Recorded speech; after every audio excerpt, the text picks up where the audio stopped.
back to the Crypto Block Show, Behind the Blockchain. I am your host, Marie-Antoinette, and I am here with Martins and Reynolds from Monetizr, and we are going to now talk about beyond. So they've started the business, and now we're beyond the business, and you guys are here every day. Yeah. So, explain to me in more detail. You were about to break it down for us.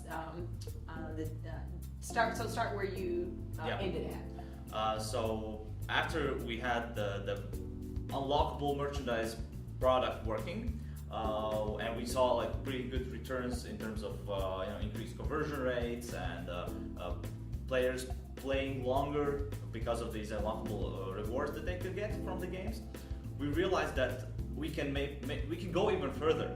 What we can do is we can slice these kind of rewards into multiple pieces and have like small interactions with the gamer as he goes through the gameplay. Right. And then what we did is that's when Reynolds' blockchain and cryptocurrency background came into place, where he suggested to us to use this tokenized system where we can reward the gamer for their time and the skills that they have inside the game. Right. In multiple places, as you complete certain levels, that you can complete certain milestones inside the game, and then in the end you collect these points, which are Monetizr tokens, MTZs for short. Okay. And you'll be able to exchange those points to like physical products like T-shirts, phone cases, and other stuff that we have.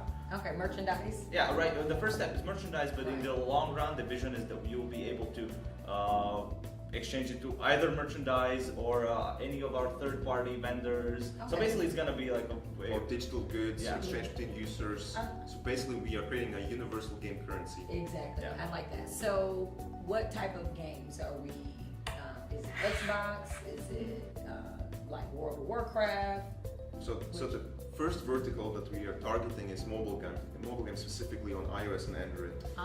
This is because we have a very deep understanding of the specific problems and how these platforms are structured and how to enter this market. What are some games? Give me some game examples, some mobile game names. So the most popular games in the market are things like Boom Beach, and even more casual games like Candy Crush. Candy Crush. Yeah. What? Oh, my mama would love that. She is addicted to Candy Crush. So these are games Seriously. these are games that people spend hours Hours right? and hours. And if she can get some money, if you can link that Monetizr to Victoria's Secret, I know I got you a customer. Exactly. I know I got you a customer. That's the vision. Yes. And the game developers are always thinking, how can I make my gamers play even longer? Right. How can I make them play one more hour each day? Okay. What is the incentive? And that's where we come in place. Oh, I love that. So, how the way Pokemon kind of had the go to this spot and get these points, is that a good way to kind of visualize how one could tokenize their game as a developer? Yes. So most of the games already have some kind of tokenization in place. Right. But the problem is the same thing as with other markets. It's centralized. Right. The game developer holds everything, and basically is in control of everything what happens with the currency. Right. And that currency doesn't have any value outside of that particular game. Okay. So it's something that they can just print and doesn't make a difference for the gamer. Right.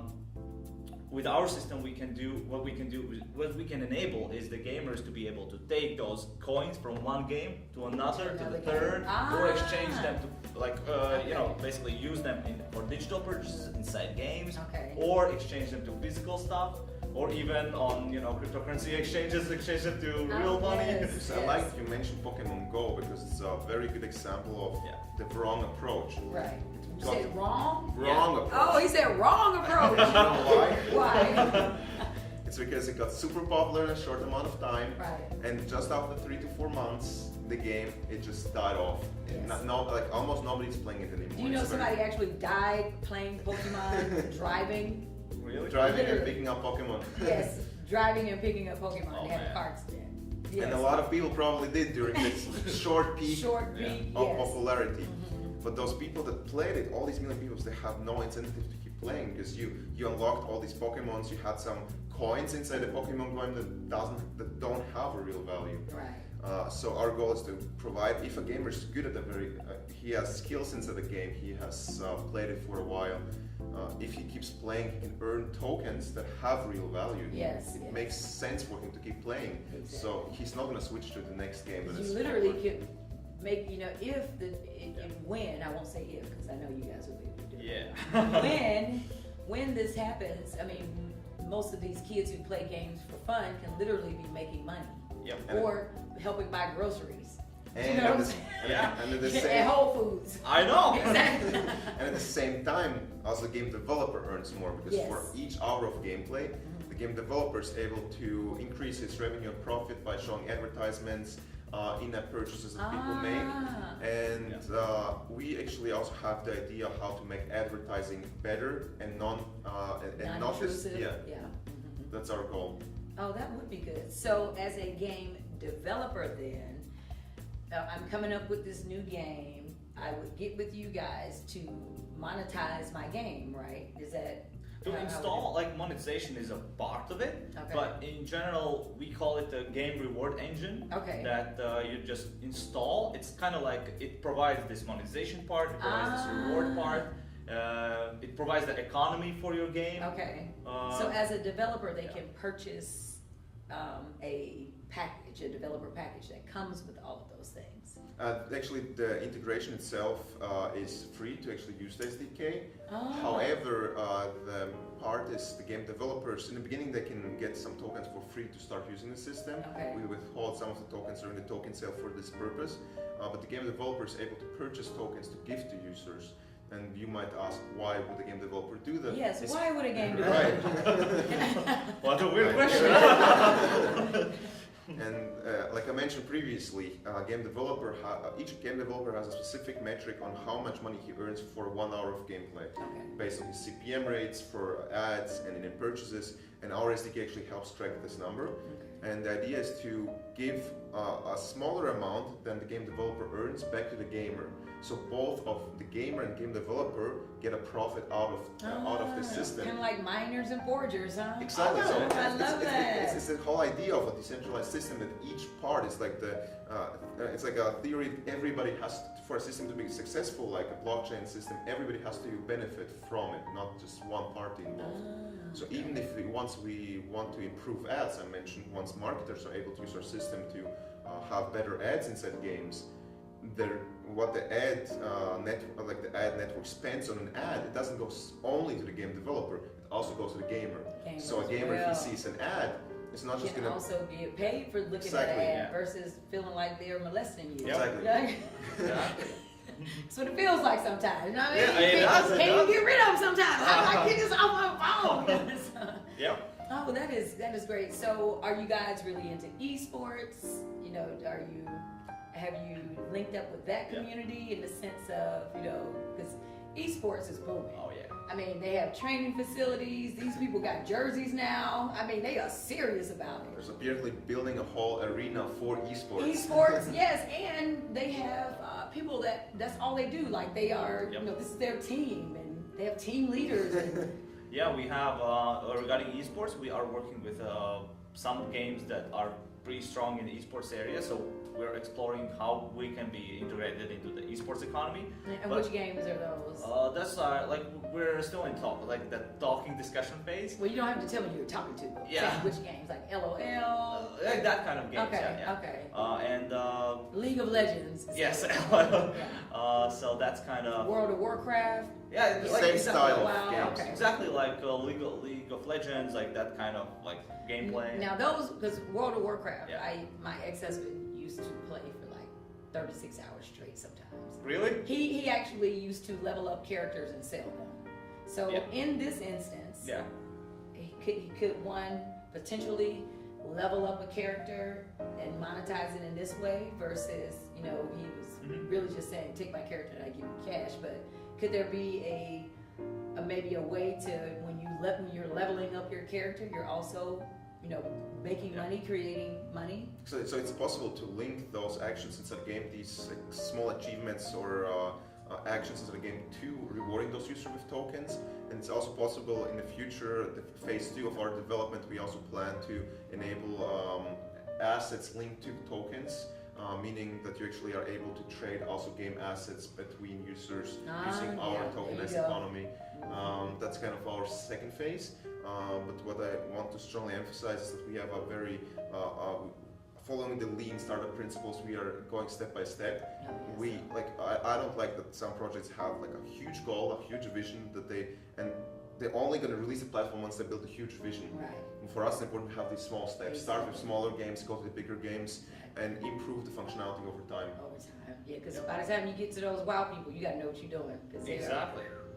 And you want to be in a good They're state. serious players. They're not somebody that just downloaded the app. You know what I'm saying? Yeah. Actually, I have a really good story about World of Warcraft. Please tell me. Please tell me. And it involves Vitalik, the founder of Ethereum. Okay. So one of the reasons how Vitalik came up with the idea of Ethereum and why he actually, what his motivation was for actually starting working on it, Okay. was he was playing World of Warcraft. He was a gamer when he was in high school, and he got like a super rare sword or something inside World of Warcraft. Right. And there was some glitch or whatever from the game developer, so he didn't have the sword anymore after a while. Oh my goodness. And he said, there must be a better way, there must be something First that can we be have done to- that you have first- full ownership of it. First, we have to explain his real panic. Yeah, I mean, yep. If you don't know a wower or a LOLer, like they are serious about that. So I can almost really feel his full panic that his special sword has disappeared. Yep. So then it's like, we have to create Ethereum and they will solve this problem. Ethereum will solve this problem. No more lost swords. The thing it takes, right? Just And so we are using the Ethereum network, because our platform is based on Ethereum. Okay. So we utilize this history and actually solve the problem that they actually created as well. I love that. So you guys, the Monetizr is the ERC20 token? Exactly. Okay. And all the transactions are pushed onto the Ethereum network. Okay. We're also using some other technologies that are closely related to Ethereum, like Raiden network, which actually helps with the scalability to have low fee, almost instant transactions. So very exciting projects going on that we can all utilize. So the whole ecosystem is getting amazingly for developers, for project builders, for disruptors to create something great. Exactly.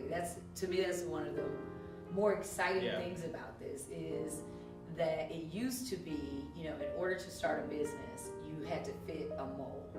You had to, wear your hair a certain kind of way, wear business suits to work. You know what I mean? It was all of these things that if you didn't do that, then you would automatically be disqualified for being a business owner almost.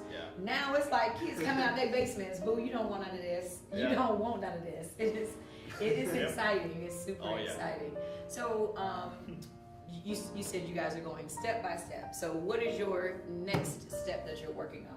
Like what phase are you in right now? So right now we are preparing for our token sale, which will actually be the first kind of domino that we drop for the game reward engine. Okay. And when is the token sale? The token sale, we are going to announce the specific date very soon, but it's going to be Q1 of next year. Q1 of next year. Oh. So if that was a anybody's, teaser. That was a teaser. if anybody wants to be the first to know about the date, they can go to our website, which is monetizr.io, and register with their email, and they will stay up to date with all the news about our app. Oh, you see, he tagged that really good. Go to Monetizr and fill out. What do you guys have? A submission? Submission form, just drop your email. Yeah, drop your email in, and you can find out when the first quarter of next year when the ICO is going to launch. They're keeping it a secret. Maybe they'll invite me back for the announcement. All right, so that was our Beyond piece, and then we're going to